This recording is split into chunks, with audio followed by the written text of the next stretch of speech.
Hello guys, welcome to a brand new video and a brand new series where we are going to pit the fastest cars against each other around Donington. We're going to look at the car first, and we're going to take it out on track for a few laps, talk about the car, what's good, what's bad, and then after we've done that, we're going to put it through a hot lap where you're going to be able to see what kind of time it can produce around this circuit, and then we're going to stack it up on the leaderboard against other cars. So first off, let's take a closer look at this F1 2026 car. From the front, this car looks really aggressive, and it takes me back to 2005, 2008 levels of car. Like from the front, it looks awesome. From the side to the rear, it loses quite a bit of its aggressiveness. I think that will change when the teams get the cars for the first time and they make the changes to make it look a bit more aggressive. From the cockpit, it's quite simple. The halo's quite simple. From the top view, I am running the 2026 launch livery on the car. There are other skins out there at the moment for this car, but I figured for this, let's just run with this. Where it gets towards the rear, it doesn't look as good, but the front looks so good. I'm not 100% sold on those little extra bits on the sides of the front wing, but overall, I do like how this car looks, and it is probably the best an F1 car has looked for a few years. So here we are in the pit lane. We're about to head out. And first things first, just listen to this.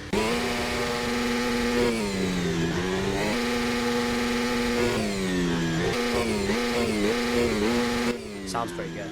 So first thing to remember, this is an alpha. There's going to be a lot of changes being made to it at the moment. But for now, we're going to work with what we've got. And let me tell you, this thing is an absolute rocket.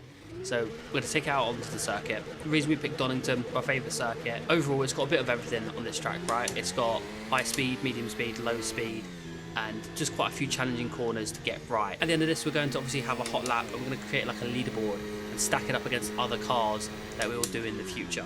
I've got a few lined up, but this is the first one I wanted to do. I've had this idea for a while, and this car kind of made me decide, yeah, let's do this. So one thing to know about this car is it's an absolute rocket. I mean, look at the speed we're carrying.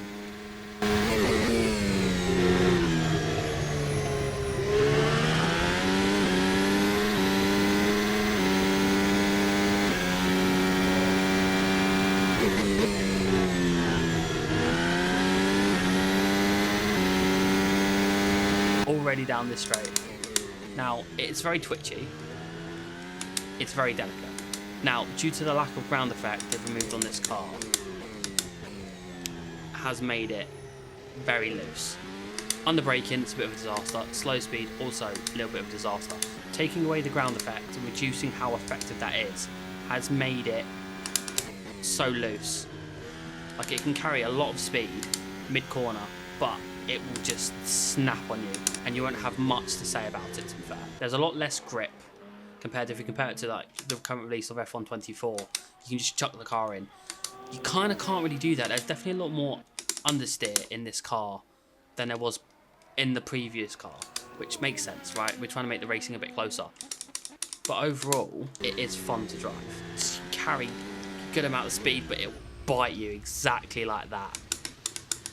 It doesn't like curbs. In fact, I would say it's probably the curb's biggest hater. It just doesn't take them well. Whether that's intentional, I'm not too sure. Whether that gets patched out or gets reduced a little bit.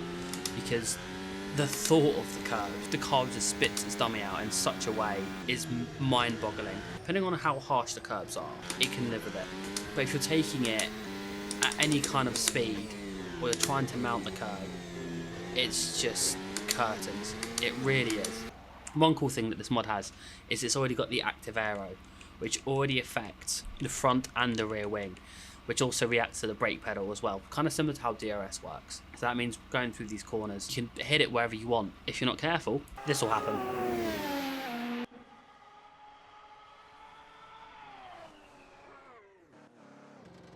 Just as easy as that.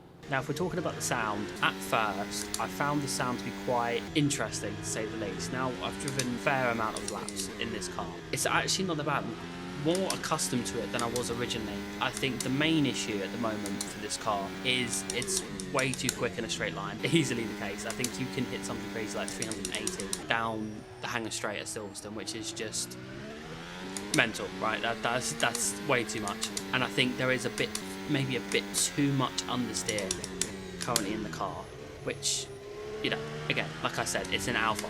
All of those problems aside, this car is really fun to drive.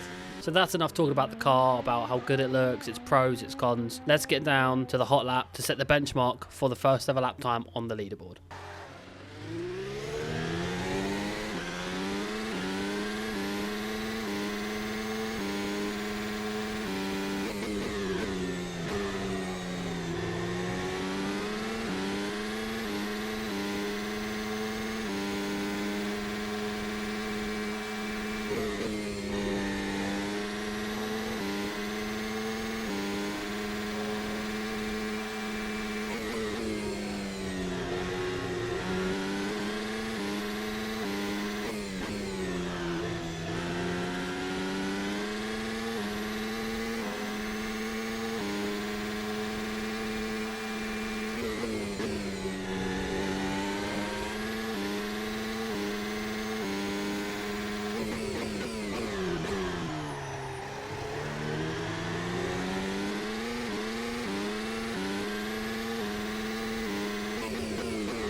So there we have it, the first ever lap in this series, a 101.013. Don't get me wrong, there's definitely more time to be gained. You probably get about half a tenth out of this lap. I think trying to hook it up in this car was really frustrating. Given what we know about this car, I think this is a decent time. I'm sure it can be beaten. Hope you enjoyed the video.